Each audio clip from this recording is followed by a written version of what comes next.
নিয়ে দেখাও।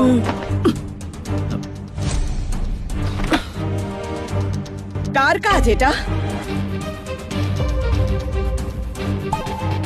মা, তোমার মনে আছে তো এই মেয়েটাকে? তুমি এখানেও?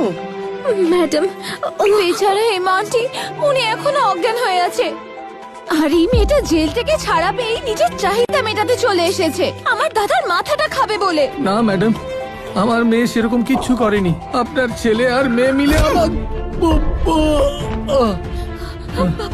মা, ওই ল্যাংড়া ফালতু কথা বলছে। আমরা সব বন্ধুরা এখানে বসে একটু মদ খাচ্ছিলাম, তারপর ওই মেয়েটা চলে এলো আর জামা খুলতে থাকলো। ও দেখলো এতে আমাদের কোনো আগ্রহ নেই, তখন বাবাকে নিয়ে চলে আসে। এখন নাটক করছে।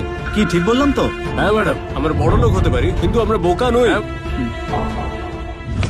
ম্যাডাম, আমি জানি আপনি বিশ্বাস করবেন না, কিন্তু আমি সত্যি এই কাজ করিনি। মা, এই মেয়েটার সাহস দেখেছো? খুন করার পরেও কতটা নির্লজ্জ।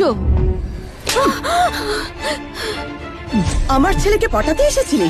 নির্লজ্জ বেহায়া। এটা অন্যায়।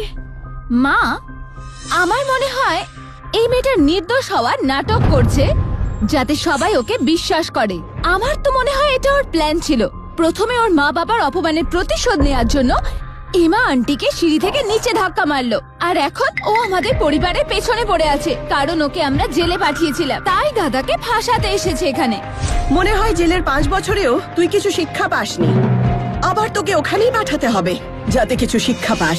ম্যাডাম, আমি কিচ্ছু করিনি। মা, বোন, তোরা একটু ওখানে বস। মা, ওখানে বসে বিশ্রাম নাও। এরকম মেয়েদের শায়েস্তা করতে আমি ভালো মতোই পারি।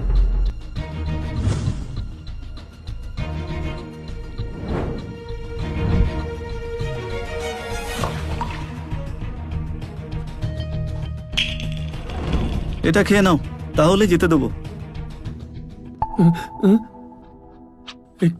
একটু একটু দয়া করুন ম্যাডাম, আমার মেয়ের পেটের রোগ আছে, এটা খেলে ও মরে যাবে। তোমায় এটা খেতে হবে না।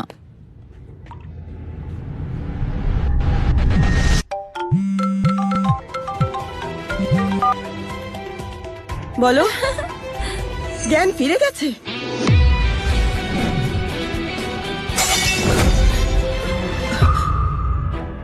কি হয়েছে ডেজি? মা, এমা আন্টির জ্ঞান ফিরে এসেছে।